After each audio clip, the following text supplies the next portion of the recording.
What's the worst coworker you've ever worked with? My coworker likes to initiate conversations, then does long pauses where you go to say something back, then he cuts you off and keeps talking. He has entire conversations almost entirely by himself. He also likes to make changes to my paperwork before it's turned in. Ends up riddled with spelling mistakes while he tries to make the content look smarter. Fortunately, it's all electronically stamped with who made revisions. Worked with a girl who would sometimes just lay in the floor and play on her phone. She would routinely flip out about something her boyfriend did and just start screaming curse words, sometimes in front of customers. She was eventually fired for smoking weed while on the clock. I had a manager once who dumped trash on my desk my third day there.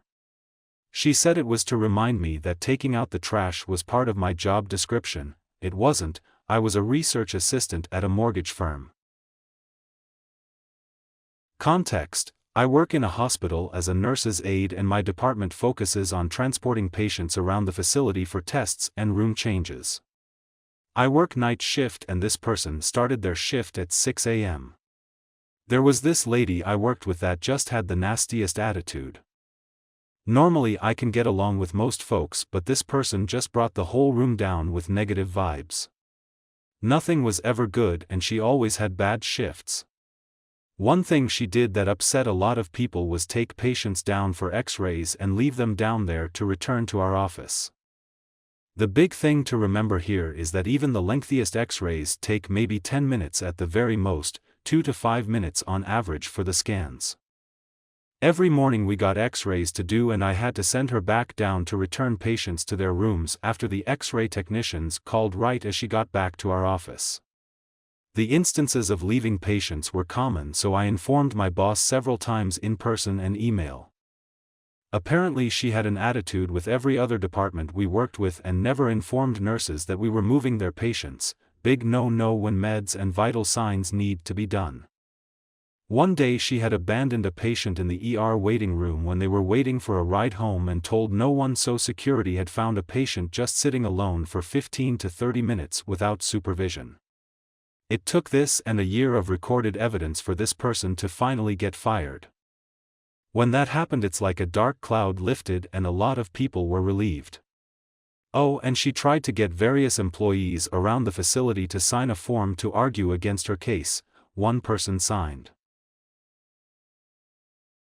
I worked at Starbucks for a year, one of the very worst years of my life, and while I was there had a coworker named Eric. I was at the till the day Eric came in with his resume, and there under his name he had typed, Architect of Imagination. Eric was an aspiring writer. But he had trouble stringing a sentence together. He couldn't be on the machine because he couldn't remember how to use it or how any single drink was made. He couldn't be a support role because he had no way of predicting or understanding what anyone else on the floor needed or even was saying. He couldn't be on register because he couldn't mark a cup, and even our most patient customers would inevitably raise their voices at his incompetence. Reliably, he would genuinely look like he was about to cry. I was so torn between rage and pity. He made a terrible job so much harder, but he was just so breathtakingly, pitifully, shockingly dumb. I have never met anyone like him, before or since. One night I was thinking about something particularly vicious I had said in response to something particularly baffling Eric had done, and found myself wondering about his life outside of our store. Was the world scary and confusing to Eric? Did it seem like life was just happening to him? I imagined him standing in traffic, looking vaguely surprised and confused, forgetting how he had gotten there. I looked him up on Facebook and was pretty disturbed by what I found. Eric didn't look awkward or scared on Facebook. He looked stylish, suave. He had product in his hair. Beautiful women in expensive-looking clothes smiled in his photos. Several posted on his wall, expressing what a good time they'd had with him recently, often citing a writing sesh. It felt like I was on a different plane. It felt like I was having a stroke. So then my question became, who is Eric? And who is scamming whom? The popular theory in the store was that Eric was essentially a method actor, doing research for a book or script. I came close to asking him about it a few times, but I was so afraid that I was wrong. I imagined myself over and over asking, "Are you a method actor, or are you really and truly this stupid?" It just wasn't something I could bring myself to risk. I wonder about him all the time, actually, and who he might be terrorizing today. When I was an intern, there was this old shrew who would call people into her office. My cube shared a thin wall, gossip, then call those people in to tell them what was said, etc. She would try to frame people for shit she did wrong. She was so arrogant. And she refused to adapt to workforce modernization. Example, she refused to learn how to hyperlink in emails, documents, etc. A real ray of sunshine she was. My worst coworker was one I worked with when I was a cashier at Walmart. She approached me and asked me to cash out her paycheck. I was still new at the job and never got training on how to do that function. She was sympathetic, so she walked me through how to do it. Transaction over and done, I go on about my day. I get called back a couple of days later by my managers and they circled me in an office and accused me of stealing. After tears, videotapes, and telling them what happened, they told me that apparently this coworker of mine had stolen not only from me, but several other people that day as well. They just wanted to confirm I wasn't in on the deal. Fuck Walmart, and fuck that bitch for almost getting me arrested. No contest. It was the literal crackhead I worked with for 4 months that was also secretly living in the office and being completely nonsensical when he was actually working. We found a mattress folded up in the warehouse after he was let go and an actual brand new crack pipe, with a price tag on it, to boot, squirreled away back there. He and his family, not just him living in the office, left discarded food everywhere like pizza crusts in the toilet brush holder in the bathroom, and they left hair in the sink in the bathroom as they were obviously bathing in there, too. As we had no actual bathing facilities in the office. One day during his tenure, he sent an email saying his alarm didn't go off and he'd be in at X time, which kept getting moved back later and later. He eventually showed up at 4:40 p.m. and we closed at 5 p.m., lol. See comment above about secretly living in the office. There's so much more I could go into. It was a wild 4 months, that's for sure. Hired a cook on a good recommendation. He was just fine the first 2 weeks. Then I noticed food going missing. Then supplies started going missing. Then a customer told me that he had been adding auto 30% tips his food purchases. When I looked at the books, I saw that he had been adding 30% tips to all the credit card sales. And the cash rings were off from what should have been sold. I fired him that day. The next day he came in and apologized. Said he was on drugs and was going to rehab. I wished him well. Then next day he tried to break in after close and was caught. Idiot. I worked in childcare, and they had hired a new assistant/trainee teacher for my room. Each room has 2 teachers. She just constantly argued about the dumbest shit, and always tried to argue with me about both company and state childcare policies because that's dumb. Also was late every day her first week there. It all just started adding up until I was changing diapers and she was holding a 2-year-old child on her lap. I see a child biting another child and say, "You need to go help them," as I have a child in the middle of a very explosive poopy diaper change up on the changing table and can't leave him there obviously. She doesn't get up. I repeat it. And she says, "Well, I have this kid on my lap," so I say, "Take him off your lap." She responds, "He's strong," like this grown-ass adult is unable to move a 2-year-old off her lap because of some weird super strength. Then the child bites the other child again, and at that point I'm mad and tell her to get up and help them now. She then proceeds to say, "So what?"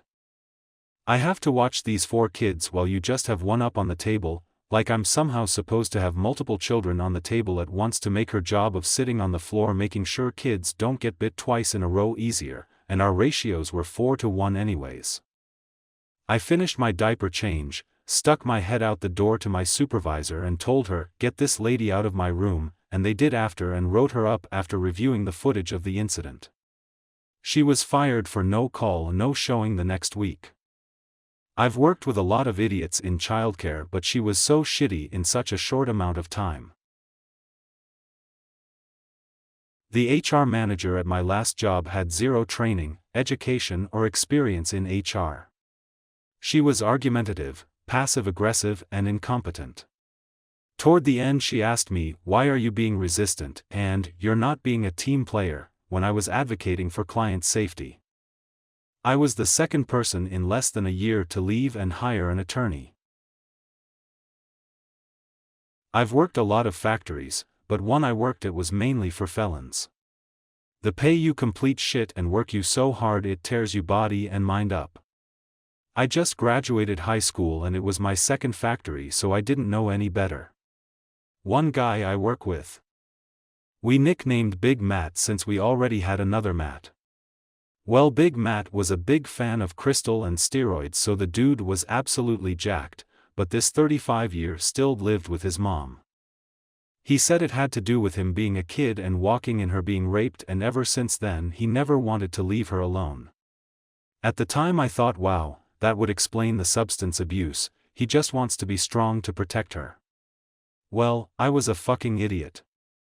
2 months later, Big Matt and 2 coworkers didn't show up, so I asked the supervisor what happened, but he didn't know either. Next day one of the coworkers came in and told us that all 3 had been arrested because after buying an O of weed, Big Matt's mom called the cops on them. So before the cops showed up, Big Matt, a 6-foot-some-odd-inch buff meth head, beat his mother within an inch her life for calling the cops on him. Next day I looked him up, and sure enough he was booked in a local prison. Suppose that has to be the worst coworker out of all the ones I faced.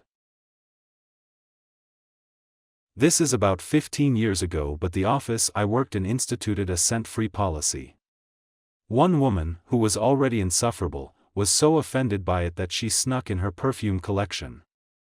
She'd walk down the halls and spray perfume into empty offices or cubicles when no one was looking or before everyone arrived in the morning. This went on for well over a month or 2, and we had no idea who was responsible. My coworkers and I started referring to this mysterious person as the Chanel Bandit. She was finally caught on camera in the act. She'd left for 3 weeks vacation and was unaware that we had installed cameras after a break-in.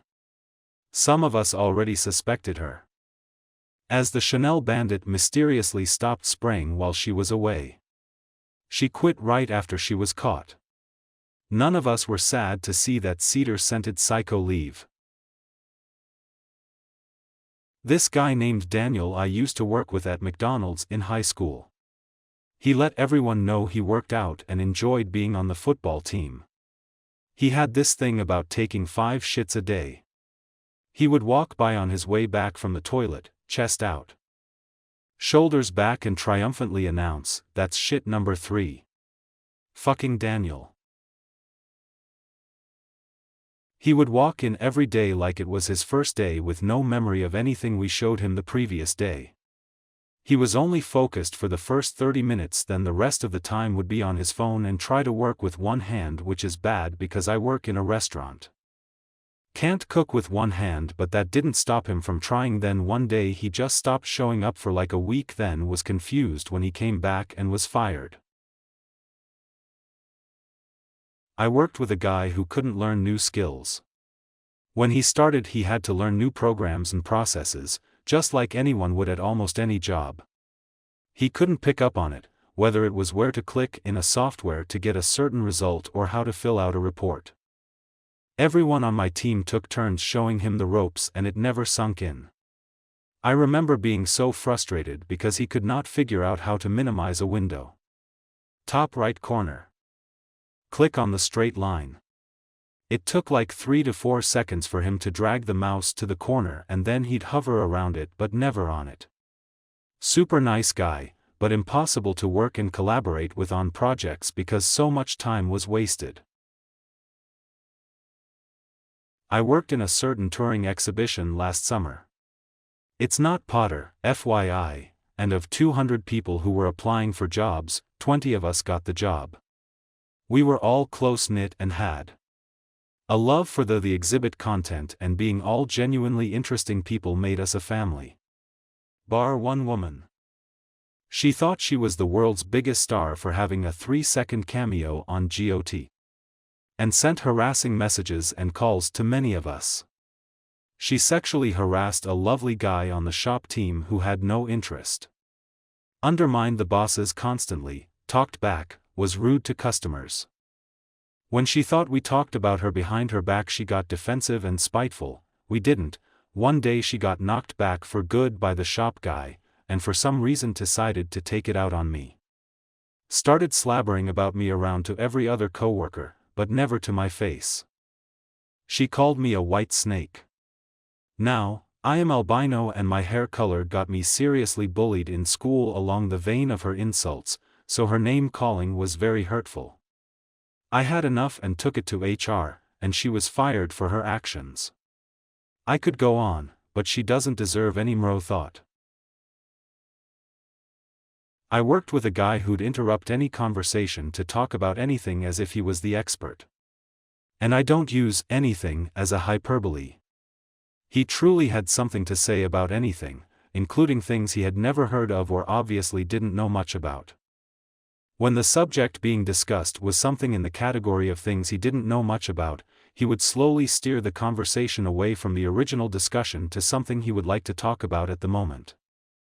It was both amazing and the most annoying thing I had ever had to deal with. He was like that Wikipedia game where you start with Star Wars and somehow end up on LGBTQ+ struggles. Not to mention the conversation was basically 98% of him just talking non-stop. Everybody else was way too polite and against conflict to say anything, including me, so most people just tried to stay away from him, but he'd follow people around. I eventually left, but I even remember having a nightmare where he was the best man at my wedding. His name was Dan. Dan was 37, working at a dead-end job as a lab specimen processor in a windowless room for 9 hours a day. He ate only Burger King, but without the lettuce because that's rabbit food. He drank literally a gallon of Mountain Dew a day. And was confused as to why people were horrified by that. "There's water in it," he would say. Apparently if he ate corn he would vomit and have to go to the hospital. He would tell me he firmly believed that man and dinosaur roamed the earth at the same time. Along with many other theories that came from his gut. One day we got into a political argument before the 2016 election where he said, "If Bernie Sanders is elected president, there will be a civil war, and I will not hesitate to kill you and your family." Dan was fired. I got out of there as soon as I could. Don't be like Dan.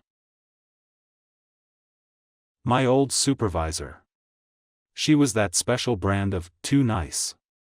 Laughing was her nervous tick, and boy, it was constant. She was incapable of being assertive, which is not the best quality for someone whose job is telling other people what to do. The best she could do was be passive-aggressively nice when she really needed something done, which just made everyone dislike her. One of my favorite things about being in the military was that your pre-military status did not matter. Everyone wears the same uniform and you'd never know if your favorite military leader came from privilege or squalor. The uniform, for all of its drawbacks, is an objectively effective unifier. It levels the playing field. Looking the same as everyone else challenged me to ensure that my work ethic and ideas created opportunities, not some predetermined status. I had a peer who was better than all of that. He didn't do the work unless it interested him, we didn't do interesting things, and constantly complained that our work was below him. On more than one occasion, he tried to pay for others to do his work for him. His entire point of being in the military was to prove to his father that he could earn something, and sought to accomplish that by claiming he'd already earned it. Fuck that guy. Back when I worked at a restaurant, I was friends with the bartender, chill dude. Right up until they made him manager, and that small amount of power and increase in pressure made him so angry all the time. He screamed at me that I was shit at my job because I didn't do a thing that I've never been asked to do before. He made me miss my last bus so I couldn't get home. It was pitch black outside and I cried on the bench outside the restaurant. Worst working day and worst coworker. It took me a long time to get over that and realize I wasn't a shit worker. He was just stressed and didn't know how to handle it, I suppose. We've reached the end of the video once again. Thanks for watching. If you'd like to get notified whenever my next video drops, make sure to subscribe. I'm posting once or twice a week. Also, let me know your thoughts on the stories. Until next time.